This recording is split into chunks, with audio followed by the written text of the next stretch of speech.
आज का टॉपिक है यूरोप में नेशनलिज्म का राइज और इस चैप्टर के की पार्ट्स। हम एक एक हेडिंग को समझेंगे कि वो किस चीज पे फोकस करती है ताकि पूरा स्टोरी क्लियर हो जाए। ये ओवरऑल थीम है, बाकी सारी हेडिंग्स इसी को एक्सप्लेन करेंगी। ये सेंट्रल आइडिया वाला पार्ट है, यहीं से चैप्टर का मेन आर्ग्यूमेंट समझ आता है। सबसे पहले नेशनलिज्म का बेसिक मीनिंग पकड़ लेते हैं। नेशनलिज्म का आइडिया ये था कि लोग अपनी शेयर्ड आइडेंटिटी जैसे लैंग्वेज, कल्चर, हिस्ट्री और कॉमन पॉलिटिकल गोल्स के बेसिस पर अपने आप को एक नेशन मानकर यूनिटी चाहते थे। इससे पहले यूरोप में लॉयल्टी ज्यादातर किंग, डायनेस्टी या लोकल रीजन्स के अराउंड होती थी। अब एरिस्टोक्रेसी और न्यू मिडिल क्लास का पॉइंट है कि सोसाइटी के पावर ग्रुप्स का रोल समझें। एरिस्टोक्रेसी मतलब ट्रेडिशनल नोबिलिटी, जमीन, टाइटल्स और पुराने प्रिविलेजेस वाले। न्यू मिडिल क्लास मतलब professionals, businessman, educated urban groups. Nationalism को स्प्रेड करने में मिडिल क्लास का इंटरेस्ट स्ट्रांग था क्योंकि उनको इक्वल लॉज, अपॉर्चुनिटीज और स्टेबल गवर्नेंस चाहिए था। अब आते हैं what did liberal nationalism stand for. इस हेडिंग में दो वर्ड्स इंपॉर्टेंट है, लिबरल और नेशनलिज्म।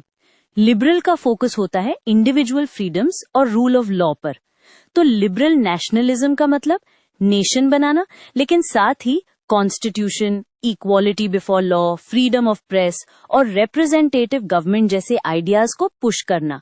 यहीं से मॉडर्न सिटीजनशिप का कॉन्सेप्ट स्ट्रांग होता है। एक कॉमन कंफ्यूजन यही होती है, नेशनलिज्म और लिबरलिज्म सेम चीज नहीं है। नेशनलिज्म यूनिटी का आइडिया देता है, लेकिन यूनिटी किस तरह से होगी, फ्रीडम के साथ या कंट्रोल के साथ, ये पॉलिटिक्स डिसाइड करती है। लिबरल नेशनलिज्म यूजुअली फ्रीडम और राइट्स को एम्फेसाइज करता है, इसलिए ये चैप्टर में ये टर्निंग पॉइंट जैसा फील होता है। Next, a new conservatism after 1815। यहाँ 1815 एक बिग मार्कर है क्योंकि नेपोलियन वॉर्स के बाद यूरोप को रीसेट करने की कोशिश हुई। कंजर्वेटिज्म का गोल होता है ओल्ड ऑर्डर को प्रोटेक्ट करना, monarchy, church influence, traditional hierarchies. तो नेशनलिज्म और लिबरल मूवमेंट्स को काफी प्लेसेस पर सप्रेस किया गया ताकि स्टेबिलिटी और पुराने रूलर्स की अथॉरिटी वापस आ सके। अब रेवोल्यूशनरीज का रोल समझो। जब पीसफुल रिफॉर्म्स ब्लॉक हो जाती हैं, तब रेवोल्यूशनरी ग्रुप्स सीक्रेटली ऑर्गेनाइज करते हैं। Pamphlets, underground networks, uprisings. इनका एम सिर्फ रूलर चेंज नहीं होता, बल्कि पॉलिटिकल सिस्टम को रीशेप करना होता है, स्पेशली कॉन्स्टिट्यूशनल राइट्स और नेशनल यूनिटी के अराउंड। अब इस पूरे सेट ऑफ हेडिंग्स को एक स्टोरी की तरह जोड़ दो।